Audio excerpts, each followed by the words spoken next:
ऋणमो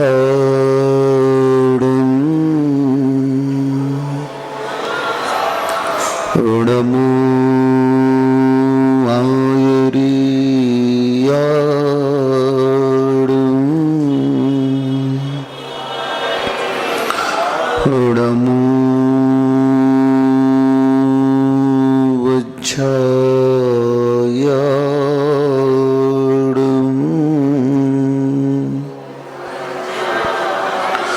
ऋणमो लोए सब साहुडम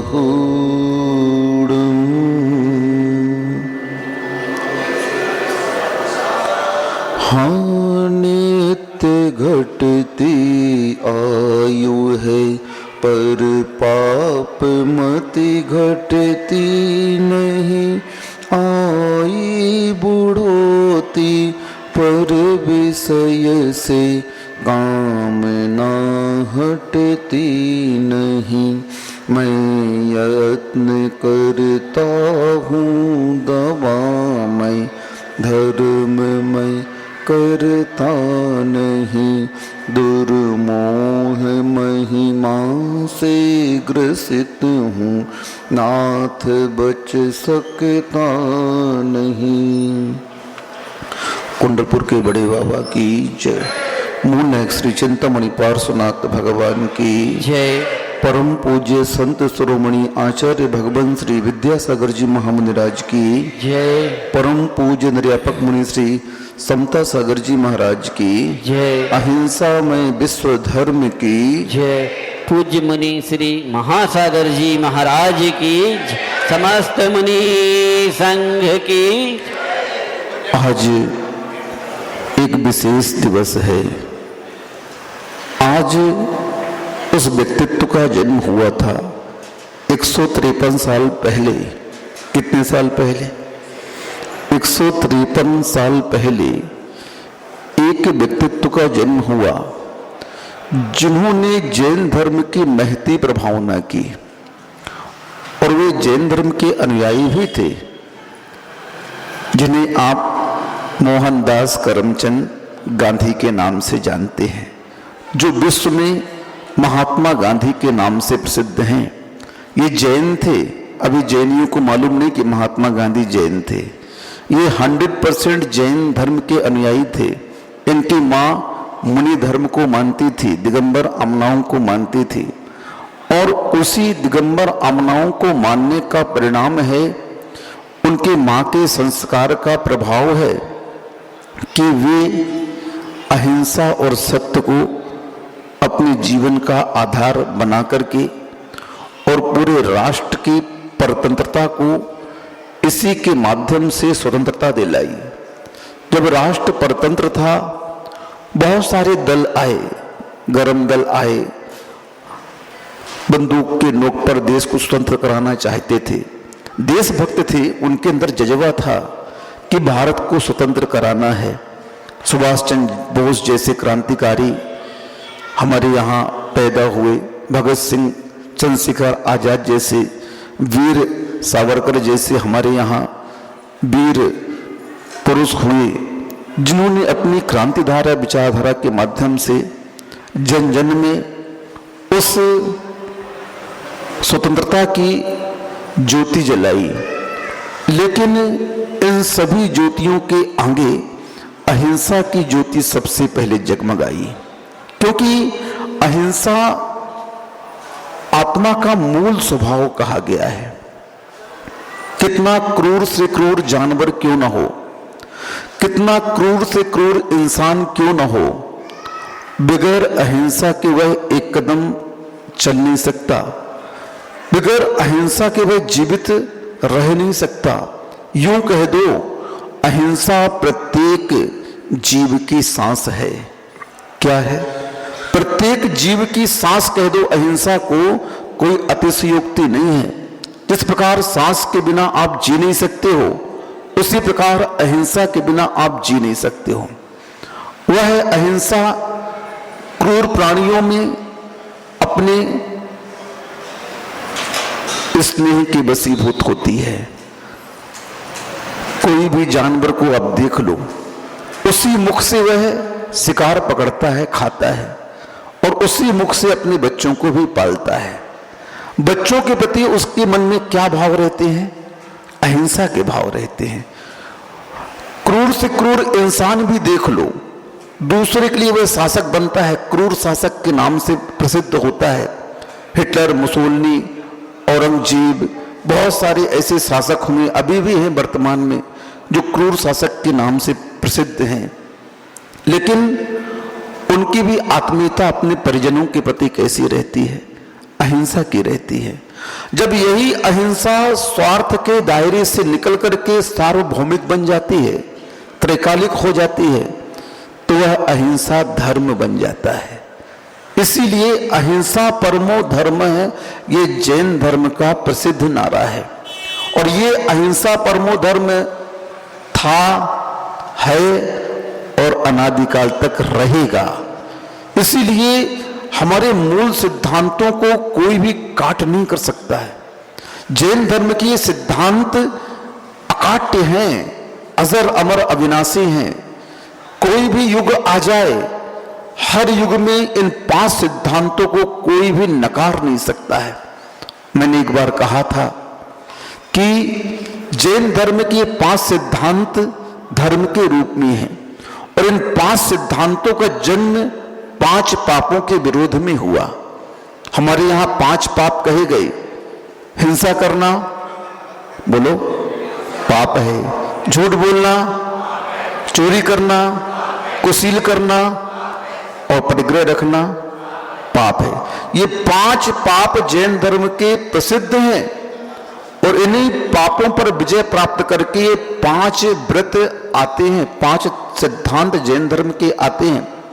अब आप स्वयं देख लें, इन 5 पापों को धर्म की दृष्टि से पाप कहा गया, और पूरे राष्ट्र ने विश्व के इन 5 पापों को अपराध घोषित किया है।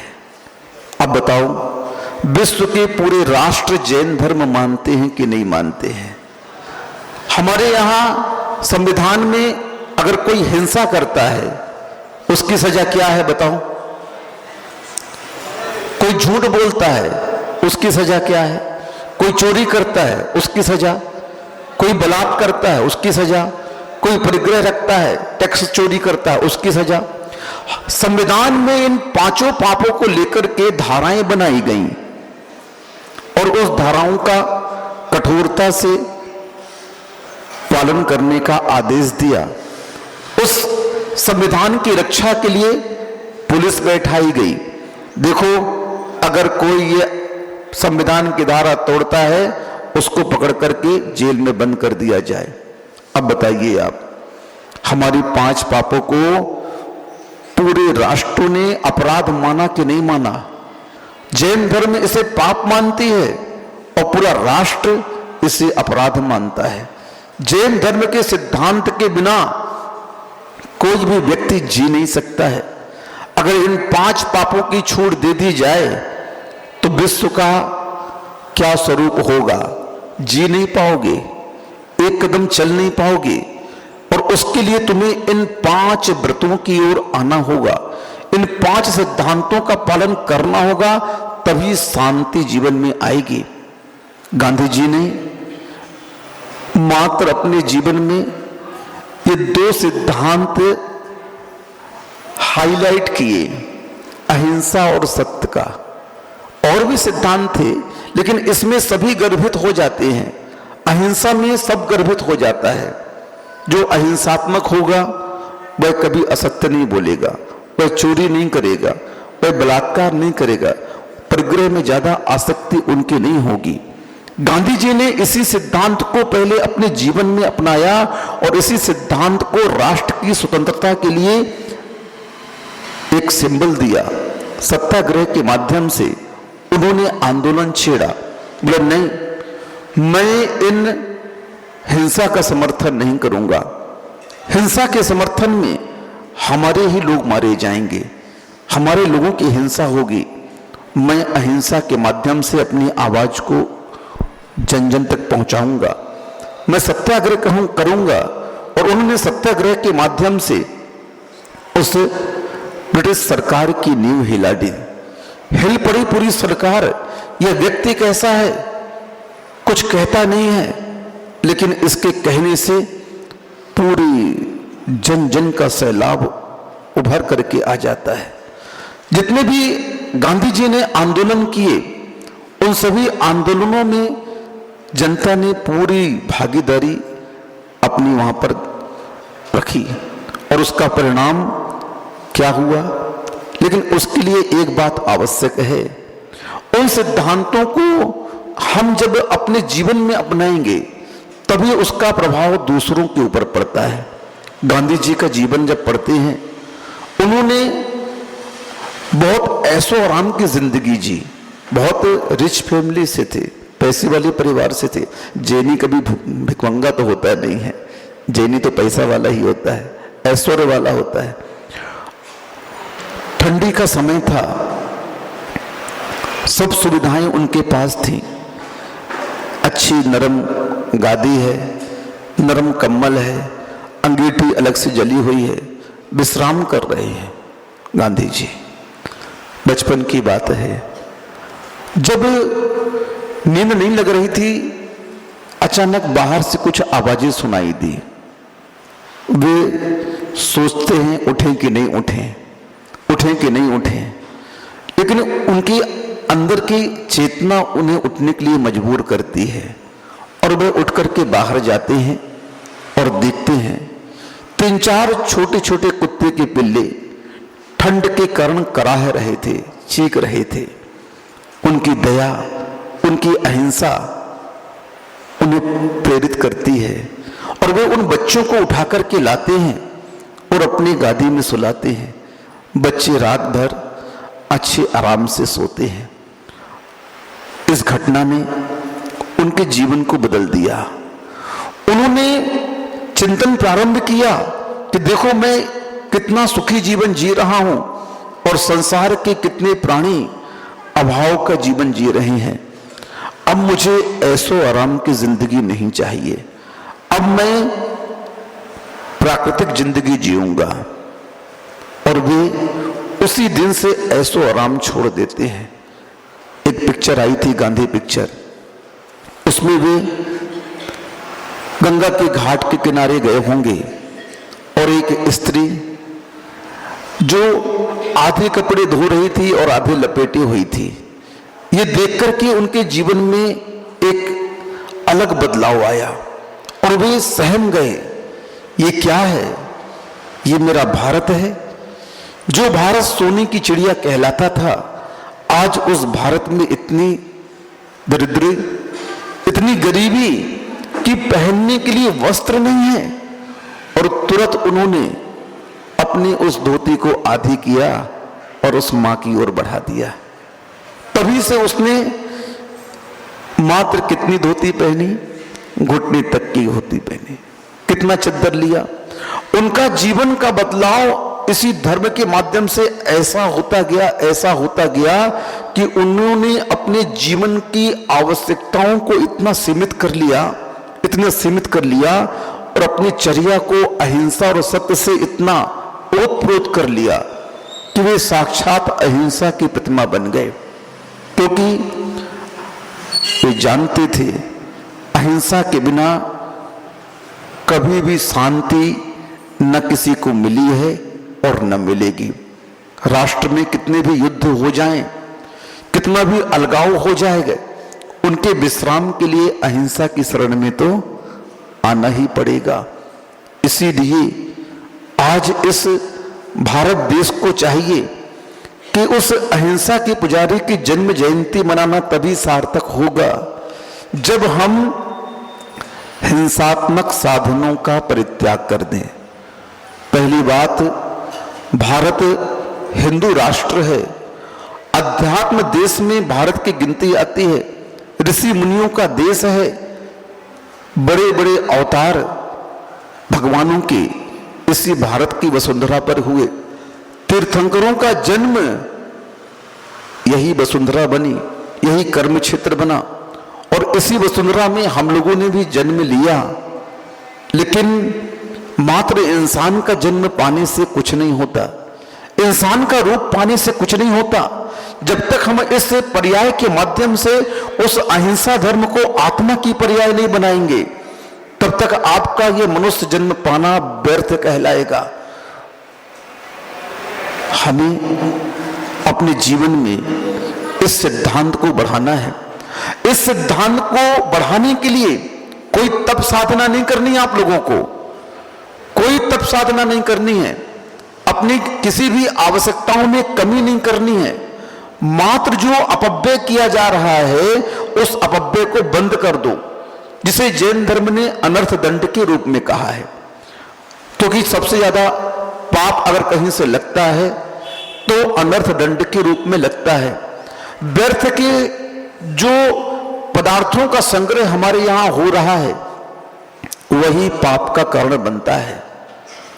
पाप का आश्रय और बंध पदार्थों के माध्यम से नहीं होता, परिणामों के माध्यम से होता है। हम उन पदार्थों के माध्यम से अपने परिणाम बिगाड़ लेते हैं और पाप का आश्रय और बंध व्यर्थ में होता चला जाता है इस आत्मा के साथ में। इसीलिए आज इस अहिंसा जयंती पर सबसे पहले आपको अहिंसा के सिद्धांत का अपने जीवन में अवतरण करवाना है। अभी तक आपका परिणाम सोया हुआ है। अभी तक आपकी चेतनाएं कैसी हैं?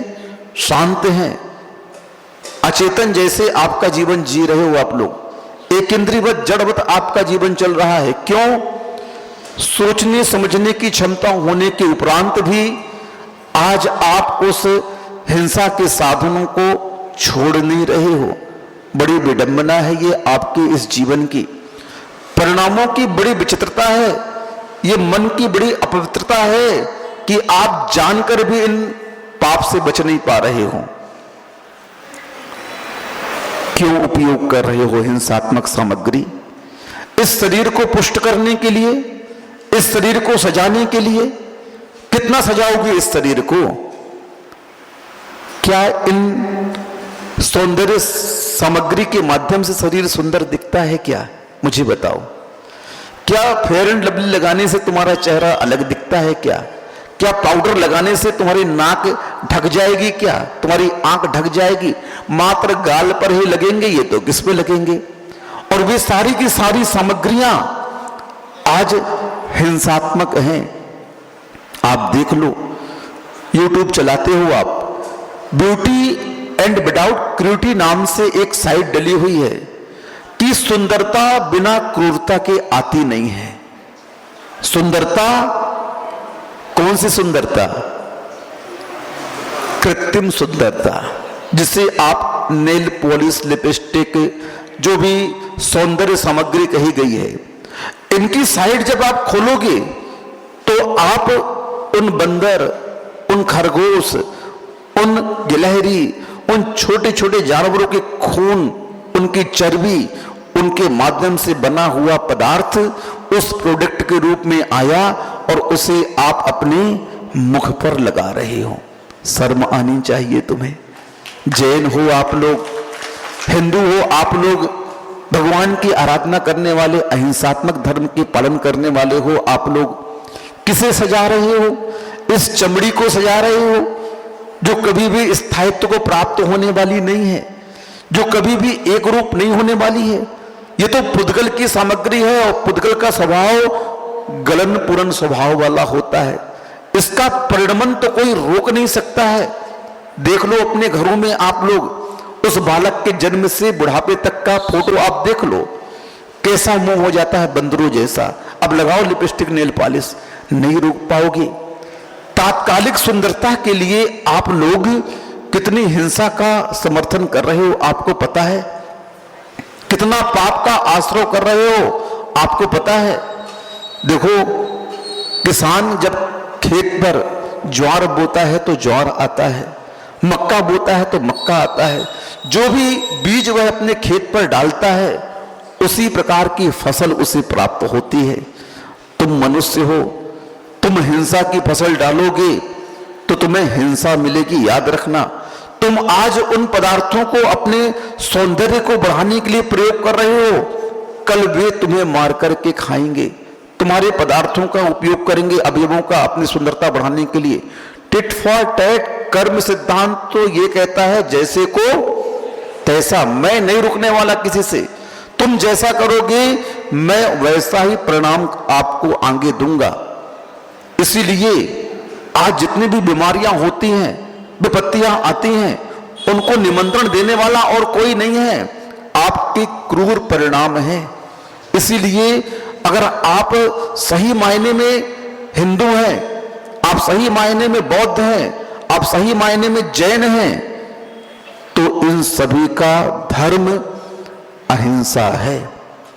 अहिंसा के बिना कोई भी धर्म धर्म नहीं, कुधर्म कहलाता है।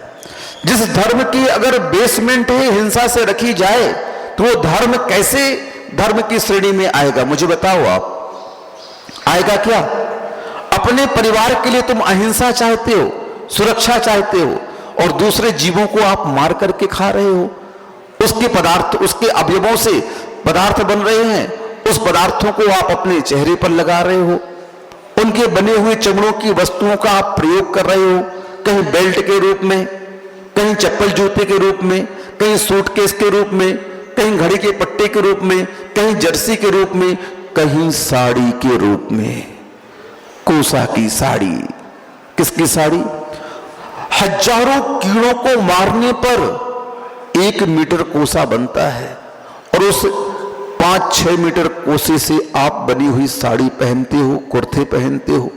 कितना हिंसा की आपने, जरा सोचो तो।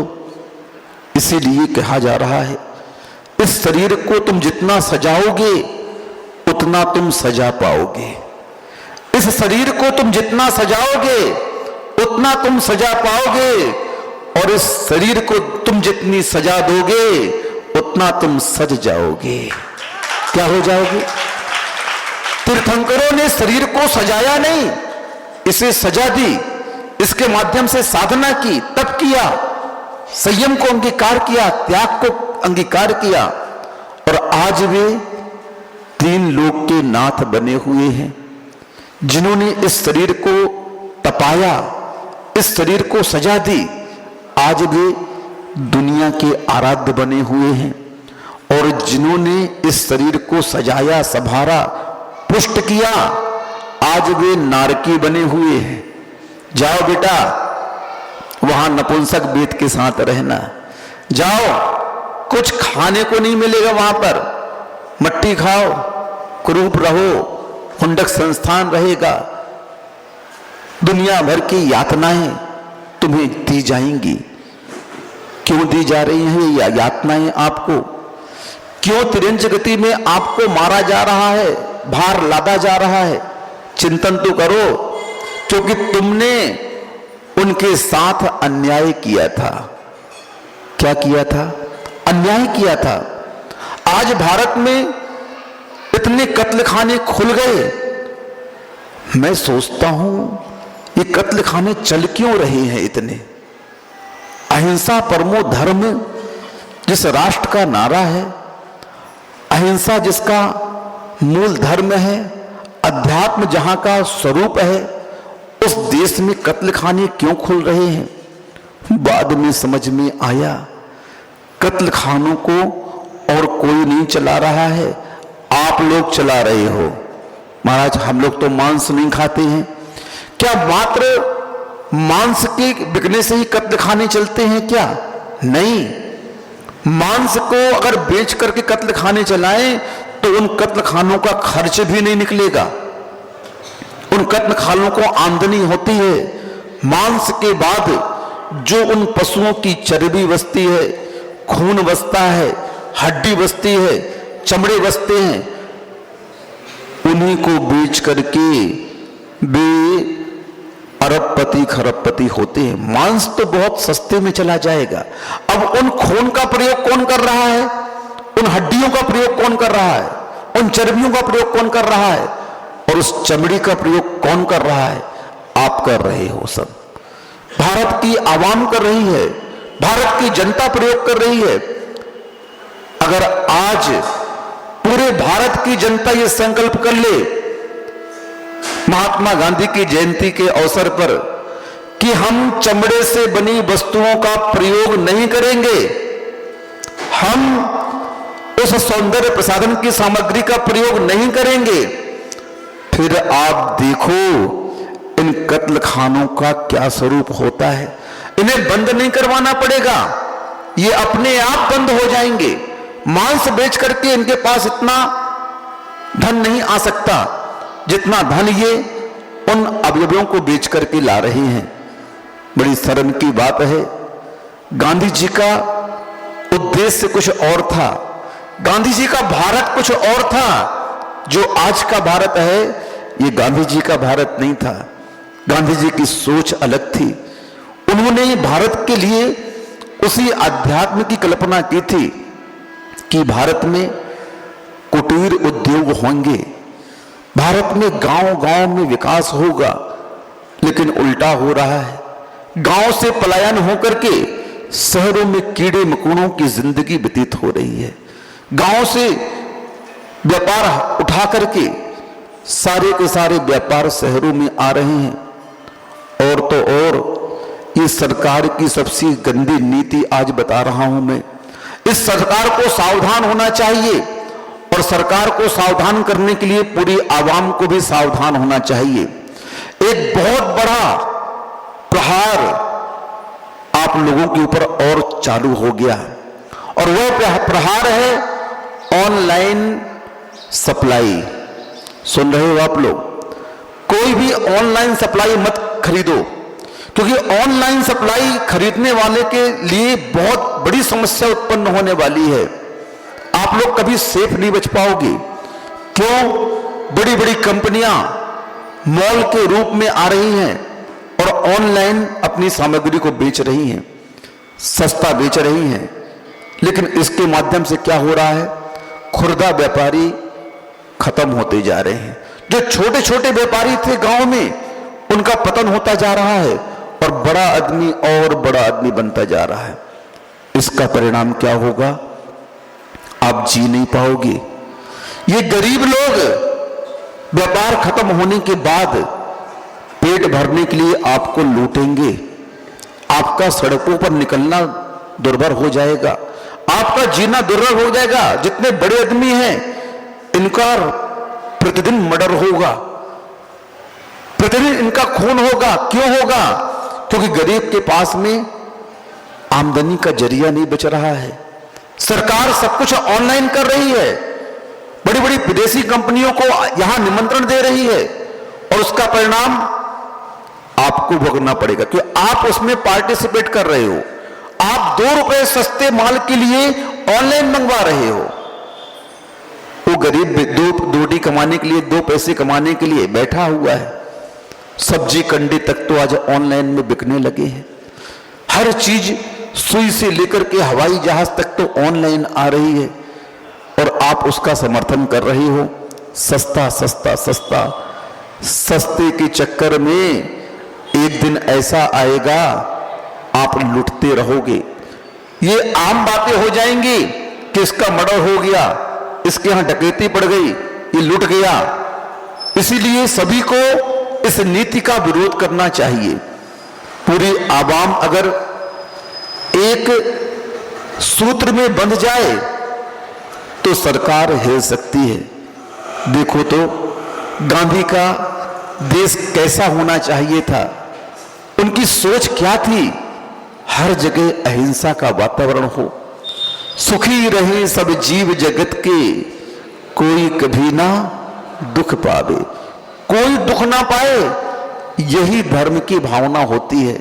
अहिंसा धर्म यही कहलाता है कि हमारे माध्यम से किसी को मन से भी, वचन से भी और काय से भी ठेस ना पहुंचे।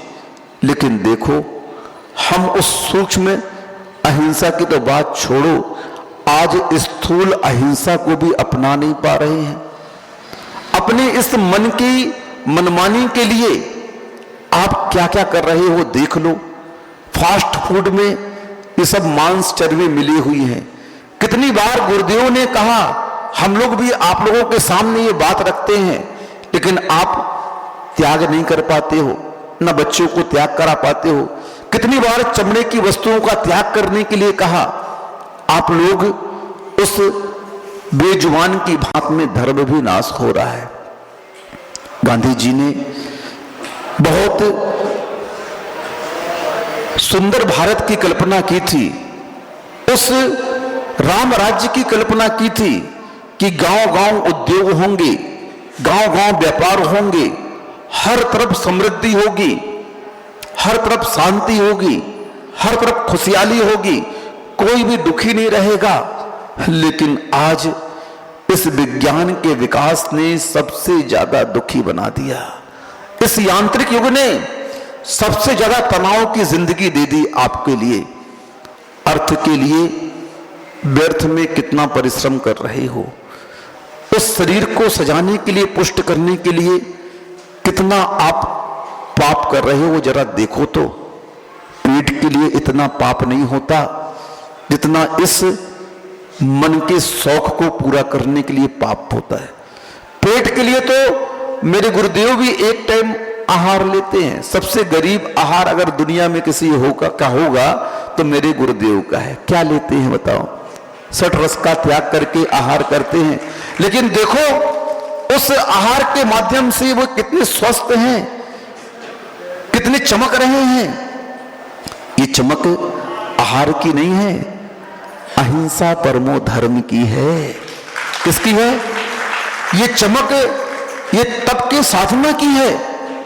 और तुम लोग दिन भर खाते हो, उसके बाद भी तुम्हें क्रीम लगाना पड़ता है। क्या लगाना पड़ता है?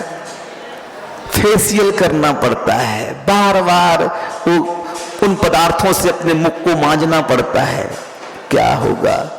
इन पदार्थों से सुंदरता आती तो फिर भैंस को भी अपन फेयर एंड लवली लगा करके गोरा कर देते भैया। नहीं, सुंदरता कहां से आती है? आचार्यों की वाणी सुनने का प्रयास तो करो, समझने का प्रयास तो करो। हमारे समंत भद्र पूज्यवर आचार्य महाराज कहते हैं, भक्ति सुंदर रूपम उच्चर गोत्रम प्रणते भोगो दाना दुपासना पूजा। भक्ते सुंदर रूपम स्तवनाथ कीर्ति तपो निधसु। गोत्र की प्राप्ति कहां से होगी? उच्च गोत्र की प्रणाम करने से, वीतरागता की आराधना करने से, इन्हें नमस्कार करने से उच्च गोत्र की प्राप्ति होती है।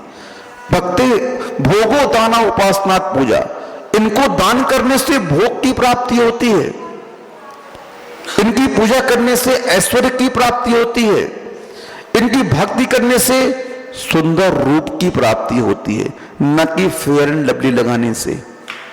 सुन लो, अब तुम साउथ अफ्रीका जाओगे तो वहां सब करिए करिया है। कहां से फेयर एंड लवली? वहां बिकती ही नहीं है। बताओ, बिकती है क्या वहां पर? जहां पर काले लोग पैदा होते हैं वहां पर इन प्रोडक्ट को आप भेज दें, इन सामग्रियों को आप भेज दें, कोई नहीं खरीदेगा वहां पर। क्यों नहीं खरीदेगा? वो जानते हैं सबसे ज्यादा बेवकूफ अगर कहीं है तो भारत में है। कहां पर है? सबसे ज्यादा नासमझ अगर कहीं है तो कहां है? भारत में है। इनको जो भी एडवर्टीजमेंट दिखा दो थोड़ा सा और उनको समझ में आ जाए, फिर देखो वो भगवान पहनने वाला बाबा और रामदेव आज लाखों करोड़ का आदमी बन गया पंतजलि बेच कर करके। बताओ, लाखों करोड़ का आदमी बन गया। वो उद्योगपति की श्रेणी में उसकी गिनती आने लगी। कहां वो योग सिखाता था? क्या करता था? हिमालय में साधना करता था और आकर के यहां खाद्य पदार्थ बेचने लगा। क्या बन गया? तुम जहां की तहां रह गए बनियो, और वो कहां पहुंच गया? उद्योगपति बन गया। लियो साहब, क्या हो गया? करना क्या था और क्या करने लगा। ये संसार की नीति है। फिर भी पुण्य का तीव्र उदय है तो वह सफल हो रहा है। लेकिन गांधी जी की ये बातें कोई नहीं मान रहा है। उनके सपनों को कोई भी साकार नहीं कर रहा है। उन्होंने जो राम राज्य की कल्पना की थी, उस राम राज्य की आज स्थापना नहीं हो पाई। देख लो आप, भारत सबसे ज्यादा मांस का निर्यात करने वाला देश हो गया। क्या हो गया? जिसे भारत में कृष्ण का जन्म हुआ, राम का जन्म हुआ, भगवान के रूप में अवतरित हुए वे, जिन्होंने गोकुल बनाए, जिनके समय में दूध की नदियां बहती थी, आज वही भारत मांस निर्यात करके विदेशी मुद्रा का आयात कर रहा है, अन्य सामग्रियों का आयात करता बन रहा है। आज से 500 साल पहले भारत क्या था? ब्रिटिश शासन के पहले का भारत देखो, इतना सशक्त भारत था। औद्योगिक क्षेत्र को देख लो, यांत्रिक क्षेत्र को देख लो, किसी भी क्षेत्र में भारत का कोई टक्कर देने वाला नहीं था। यहां का इस्पात, यहां की सामग्रियां, साड़ियां, पदार्थ, मसाले, हर चीज विदेशों में प्रसिद्ध थे। अब वो पद्धति ही समाप्त हो गई। जिन पद्धतियों से भारत में सामग्रियों का निर्माण किया जाता था, भारत की शिल्पकला से लेकर के, हस्तकला से लेकर के,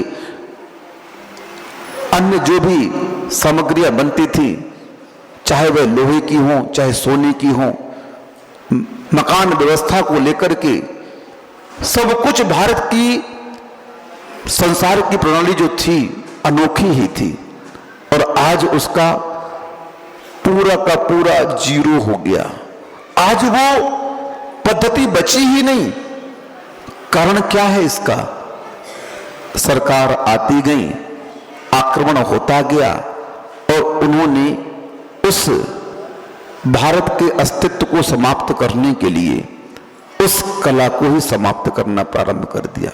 किसी भी देश को अगर मिटाना है तो वहां की संस्कृति और सभ्यता को मिटा दो, वह देश अपने आप नष्ट हो जाएगा। सुन रहे हो? किसी की देश को मिटाना है तो क्या करो? किसी के धर्म को मिटाना है क्या करो? उनकी संस्कृति और सभ्यता का नाश कर दो आप, वह धर्म और देश मिट जाएगा। अंग्रेज आए, सबसे पहले उन्होंने यही किया कि भारत की संस्कृति और सभ्यता को मिटाओ। फ्री में चाय पिलाई। दूध पीने वाला देश चाय पीने लगा। पहले फ्री में बांटी, फिर एक नए, दो आना, तीन आना में बांटने लगे। आदत डाल दी चाय की, लो साहब। शराब की आदत डाल दी, लो साहब पिए, लीजिए आप। शिक्षा पद्धति को बदल दिया। मैकाले आए, उन्होंने भारत की शिक्षा पद्धति को बदल के रख दिया। जो शिक्षा पद्धति भारत की थी, उस शिक्षा पद्धति के माध्यम से बड़े बड़े विद्वान हुए, नागार्जुन हुए, बड़े बड़े वैज्ञानिक हुए। अब क्या हो गया? भारत आयुर्वेद का जन्मदाता था। ऐसे ऐसे आयुर्वेद की पद्धतियां थी कि उन जड़ी बूटियों को पांव में लगा करके उड़ने लगते थे लोग। क्या करने लगते थे? ऐसी ऐसी जड़ी बूटियां थी जिनके लगाने से व्यक्ति स्वस्थ हो जाता था। ऐसे असाध्य रोगों का नाश कर देते थे। सब कुछ था भारत के पास में, लेकिन विदेशी आए और आपकी संस्कृति और सभ्यता को बदलते गए। और परिणाम क्या हुआ? आपका वह हुनर समाप्त होते गया। आज यही हो रहा है। आपके धर्म को नाश करने के लिए उन विदेशियों ने मांसाहार खिलाया, आप खाने लगे। उन वस्तुओं में उन पदार्थों को मिलाकर देना शुरू किया, आप खाने लगे। क्योंकि इंसान की सबसे गंदी फितरत होती है, वह हर चीज लेटेस्ट और टेस्टफुल चाहता है। क्या चाहता है? हर चीज कैसे चाहिए तुमको? लेटेस्ट और टेस्टफुल। पहनावा भी देखो कैसा चाहिए? लेटेस्ट। ये फैशन ओल्ड हो गया। अरे भैया, जो 50 साल 60 साल पहले फैशन था वो फिर से आ गया, फिर इसी का रिसाइकलिंग होकर के फिर आ जाएगा, फिर चेंज होकर फिर क्या बदलोगे? कितना नया लाओगे? मुझे समझ में नहीं आता है। कितना नया लेना चाहते हो तुम? शरीर ढकना चाहिए, अच्छे से मर्यादा पूर्वक रहना चाहिए, लेकिन उघाड़ने वाला फैशन चाहिए। लो साहब, भोजन करो 56 प्रकार का, लेकिन लेटेस्ट चाहिए। मांस खाओ। धर्म भ्रष्ट कर रहे हैं, बुद्धि भ्रष्ट कर रहे हैं, और इस शिक्षा ने तो सब कुछ बदल कर रख दिया।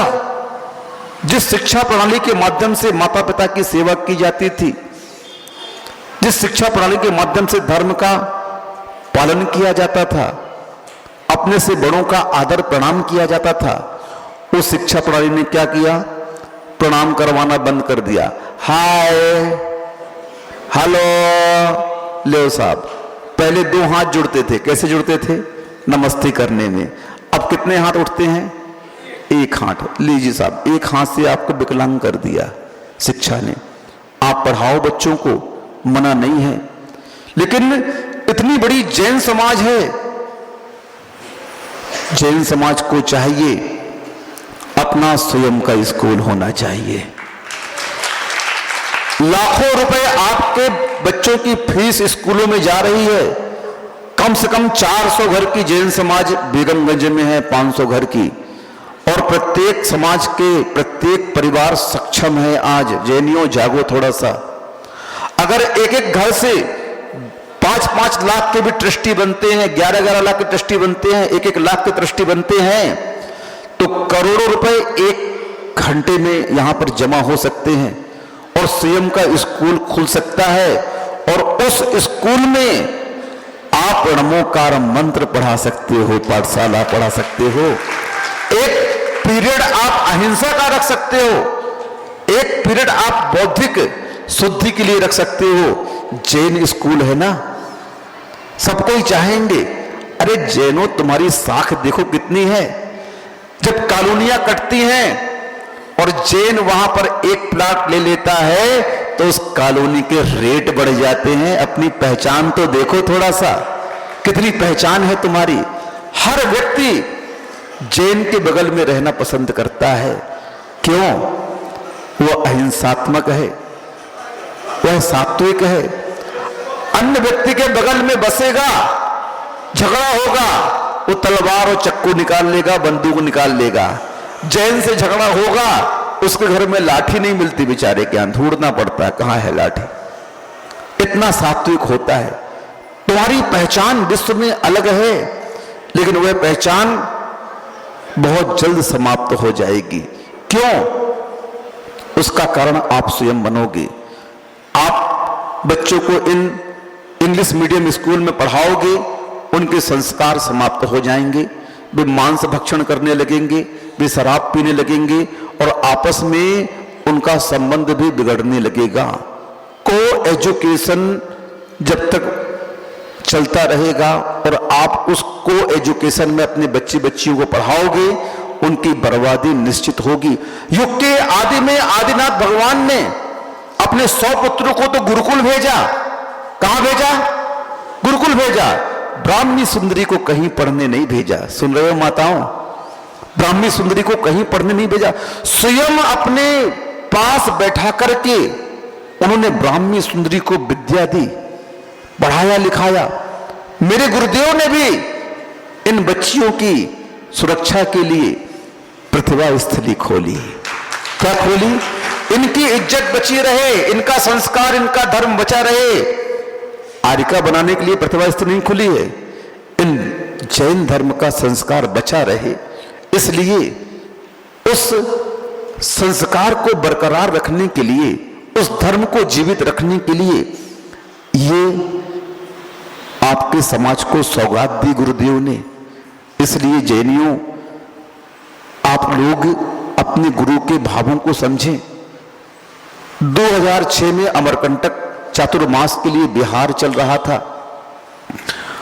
जब प्रतिभा स्थली का पहली बार प्रारंभ हुआ था, छोटी छोटी बच्चियां आ गई नाक बहाते हुए। हम सब महाराज बैठे थे। निवास के पास में एक फॉरेस्ट का गेस्ट हाउस था, वहां पर आहार चर्या होनी थी। 40-50 बच्चियां आई, छोटी छोटी सी ब्रह्मचारिणी बहनें लेकर के उन्हें। हम लोग सोचे गुरुदेव क्या कर रहे हैं ये नाक बहारी छोटी छोटी बच्चियां रो रही हैं और इनके लिए स्कूल क्या हो गया गुरुदेव को। आचार्य श्री ने वहां पर थोड़ा सा व्याख्यान दिया। उस व्याख्यान को सुनकर के मैं दंग रह गया। आचार्य श्री कहते हैं, मैं इस कार्य में 20 साल पीछे हूं। क्या कहते हैं? मैं इस संस्था के संचालन के कार्य में 20 साल पीछे हूं। 20 साल पहले मैंने ये सोचा था और वह आज चरितार्थ हो पा रहा है। कुछ कारणों से मैं इसे गति दे नहीं पाया। अब ये कार्य श्रावकों का है कि मेरे 20 साल पहले की सोच को 20 साल आगे बढ़ाओ। मैं तो सोच रख सकता हूं, उस सोच को पूरी करने का दारोमदार श्रावक के ऊपर रहता है। क्योंकि धन किसके पास में है? आपके पास में है। हमारे पास में तो दिशा है, परिणाम है, सोच है। उस सोच को पूरी करने की जिम्मेदारी सात्विक साधक की होती है, श्रावक की होती है। वह श्रावक गुरु के कहने पर अपने धन को उस दिशा में बहा देता है। आप लोगों ने पुरुषार्थ भी किया, मैं ये नहीं कहता जेएनयू ने पुरुषार्थ नहीं किया, बहुत पुरुषार्थ किया और उसका परिणाम भी आज 5-5, 6-6 प्रतिभा स्त्री के रूप में आया। लेकिन और इस पुरुषार्थ को गति दो आप लोग। क्या गति दो? जहां पर बड़ी समाज है, जैन समाज, वहां पर एक स्वयं का स्कूल खुलना चाहिए, जैनों का स्कूल खुलना चाहिए। प्रत्येक समाज को संगठित होकर के जो फीस आप दूसरे के लिए दे रहे हैं, वो मांसाहार का प्रचार करने वाली कौम है, वो अपने धर्म का प्रचार करने वाली कौम है, धर्म परिवर्तन करवाने वाली कौम है, और उस कौम के स्कूल में फंड जाएगा तो उसका दुरुपयोग वे आपके धर्म को नाश करने में करेंगे। और जैन का स्कूल खुलेगा तो जैन बच्चे भी पढ़ेंगे और अन्य बच्चे भी अगर हमारे स्कूल में आएंगे तो वो भी अहिंसा का पाठ सीखेंगे, सत्य का पाठ सीखेंगे, नैतिकता का पाठ सीखेंगे, धर्म की बातें मानेंगे। गांधी जी ने सोचा था कि इस भारत में सभी सुख शांति से रहेंगे, लेकिन सरकार की नीति स्वार्थ वोटों की लेकर के उन्होंने पूरे राज्य की व्यवस्था को ही बदल दिया। इस वोट की राजनीति को लेकर के इन नेताओं ने पूरे भारत को हिंसात्मक बना दिया। यहां तक कि उस लोकसभा और विधानसभा में मांसाहारी भोजनालय चल रहे हैं उन मंत्रियों के लिए, सस्ते रेट में सरकार उन्हें खिला रही है। अहिंसा के नाम पर मुर्गी पालन केंद्र खोला जा रहा है, मछली पालन केंद्र खोला जा रहा है। अब यहां पर तो नाम दिया मछली पालन केंद्र, मुर्गी पालन केंद्र, सुअर पालन केंद्र, और एग्रीकल्चर में इसको रखा सरकार ने। किसे रखा? किसमें रखा? कृषि के अंतर्गत इन पोल्ट्री फार्मों को रखा गया, मछली पालन उद्योग को रखा गया, सुअर पालन उद्योग को रखा गया, लेकिन इनका पालन नहीं हो रहा है। इसमें इन्हें मारने के लिए, ये व्यवसाय के लिए ये कार्य किया जा रहा है, सब्सिडी दी जा रही है, छूट दिया जा रहा है। अब बताओ आप, हिंसा के व्यापार को कृषि के अंतर्गत रख रही है सरकार। अब सरकार की ये नीति कहां तक देश को विकास की ओर लेकर के जाएगी, जरा सोचो तो। सरकार को समझाने के लिए आवाम को जागरूक होना पड़ेगा, जनता जागरूक हो जाएगी। आप उस वस्तु का प्रयोग नहीं करेंगे, अपने आप सारे के सारे कत्ल खाने, सारे के सारे ये उत्पादन के कारखाने बंद हो जाएंगे। आप एक बार लेना बंद कर लो, क्योंकि उपभोक्ता अगर उस वस्तु का उपभोग नहीं करता है तो उत्पादक अपने आप शांत हो जाएगा। आप ले रहे हो इसलिए उत्पादन हो रहा है, आप बंद कर देंगे, उत्पादन घटते ही, मांग घटते ही क्या होगा? सब अपने आप ठंडा हो जाएगा। किसी भी वस्तु का प्रयोग उस उत्पादक को प्रोत्साहन देना कहलाता है। अगर उस वस्तु को हम प्रयोग में ला रहे हैं तो हमने उसका समर्थन कर दिया और उसे अपना धन दे दिया। कितनी मेहनत की कमाई है, कितना पसीने से आप उस धन को कमा रहे हो और बहा कहां रहे हो? उन पाप के कार्यों में। जैनों जरा सोचो, इस गांधी के देश में, इस महावीर के देश में, इस राम और कृष्ण के देश में खुले आम गायें कट रही हैं, मांस निर्यात हो रहा है, मुर्गी पालन, मछली पालन, सूअर पालन के नाम पर इन जीवों की हिंसा हो रही है, और आप सभी उस हिंसा का समर्थन कर रहे हो, और समर्थन करने वाला भी पाप का भागी होता है। कृत कारित अनुमोदना जैन धर्म का सिद्धांत है। कृत से, कार्य से और अनुमोदना से अगर हम उस पाप का समर्थन करते हैं तो उस पाप का उतना ही फल हमारे को मिलेगा, याद रखना। उतने ही परिणाम उस जीव को भोगने पड़ेंगे। उस मुनि की निंदा श्रीपाल कोटिभट्ट ने की और 700 राजाओं ने हंस करके अनुमोदना की। वो तो कोढ़ी हुआ, साथ में 700 और कोढ़ी बने। क्या हुए? किसकी निंदा की तुमने? धर्म की निंदा की। समर्थन किसने किया? 700 लोगों ने समर्थन किया, तो उसको तो कोढ़ हुआ और 700 को कोढ़ अलग हुआ। क्यों हुआ? तुमने उसका समर्थन किया। इसलिए आप लोग अपने परिवार में ये संकल्प कर लें, चमड़े से बनी वस्तुओं का हम प्रयोग नहीं करेंगे, फास्ट फूड की वस्तुओं का हम प्रयोग नहीं करेंगे, उन पदार्थों को अपने बच्चों को नहीं खिलाएंगे, खुद नहीं खाएंगे। देखो एक बंद हो जाएंगे अपने आप। ये बाबा का रूप रख के इन खाद्य पदार्थों को बेचने लगे। 3 कार्यों में नगद पैसा है, एजुकेशन, फूड एंड हेल्थ। आप पढ़ाने जाओगे, नगद पैसा। आप खाने जाओगे, नगद पैसा। आप इलाज कराने जाओगे, नगद पैसा। इन 3 कार्यों में नगद पैसा है। और पूरे राजनेता और उद्योगपति, अब तो बाबा लोग भी इस कार्य में कूद गए, क्योंकि इसमें 1 साल में पैसा 4 गुना हो जाता है, 10 गुना हो जाता है। क्योंकि इन कार्यों की करने वाली पूरी आवाम है, जनता है। इसके बिना जनता का काम नहीं चलता। और उन्होंने इस व्यापार को पकड़ करके पूरा हिंसा का तांडव नृत्य भारत में चारों तरफ फैला दिया। हर तरफ हिंसा ही हिंसा देखी जाती है इन वस्तुओं के माध्यम से। इसलिए इस गांधी जयंती के अवसर पर आपको उस अहिंसा और सत्य के महात्म को समझना है। दे दी हमें आजादी, बिना खड्ग बिना ढाल, साबरमती के संत तूने कर दिया कमाल। मात्र एक व्यक्ति ने जैन धर्म के 2 सिद्धांतों को अंशतः पालन किया और उसका प्रभाव कितना पड़ा? कितना प्रभाव पड़ा? पूरा राष्ट्र उस अहिंसा और सत्य के नीचे आया और उन्हें स्वतंत्रता मिल गई। अगर तुम 5 सिद्धांतों को पूरा मानो जैन धर्म के, तो तुम्हें तो सिद्ध बन जाओगे। क्या बन जाओगे? भगवान बन जाओगे। कौन बनता है भगवान? इन 5 सिद्धांतों को मानने वाला ही तो भगवान बनता है। इसीलिए हमें उस अहिंसा की महात्म को समझना चाहिए। आचार्य श्री ने एक बार प्रवचनों में कहा, अमरचंद दीवान हुए जयपुर के, वे वहां के नरेश के साथ में एक बार जंगल की ओर चले गए। वो गए नहीं, कुछ जलने वालों ने उन्हें जान करके भेजा। वे अहिंसा धर्म को मानने वाले थे और उन्हें जान करके राजा के साथ भेज दिया शिकार करने के लिए। और शिकार, देखो अहिंसा की भावना कितनी महात्म रखती। माताओं सुनो थोड़ा सा 2 मिनट और, कि शिकार के दौरान जब हिरणों का झुंड भाग रहा था और राजन तीर कमान लेकर के निशाना साध रहे थे, तभी अमरचंद दीवान बोलते हैं, ए रुक जाओ, कहां जा रहे हो तुम लोग?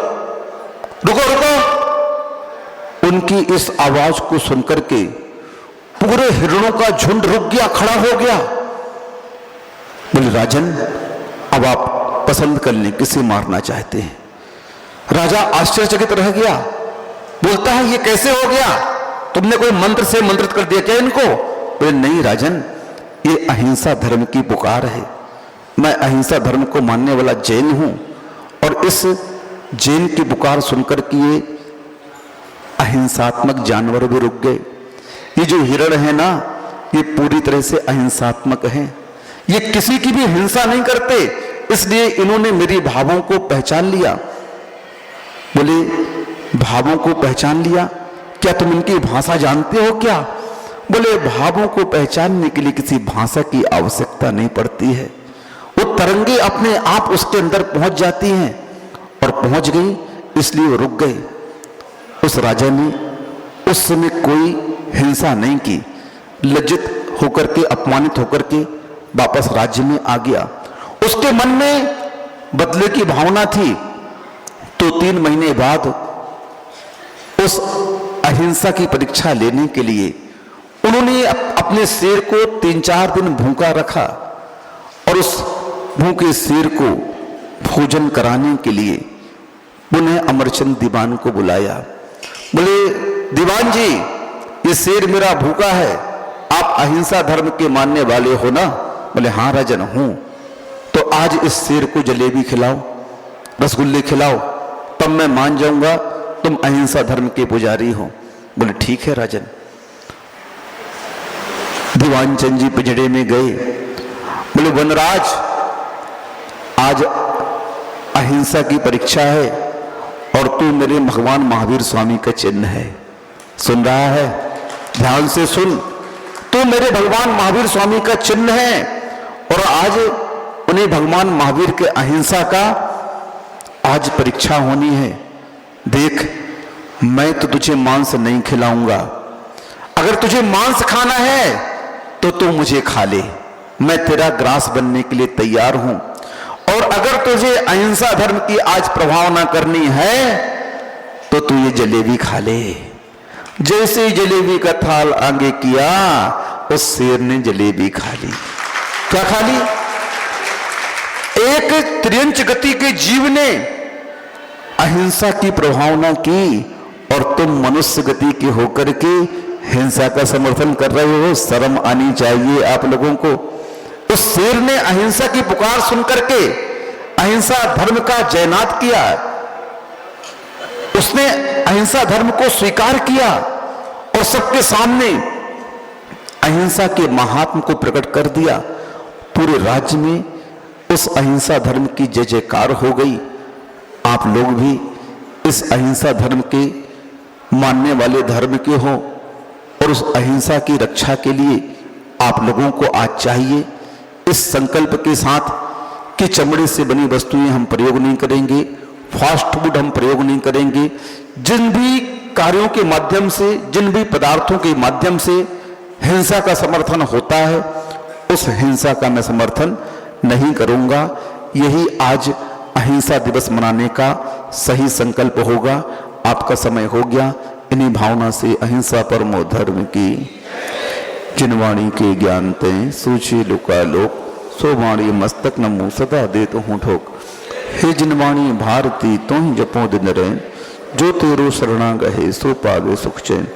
देव भजूं अरिहंत को गुरु सेवा निर्ग्रंथ, दया धर्म पालो सदा यही मोक्ष का पंथ। नौवाड़ मुक्त।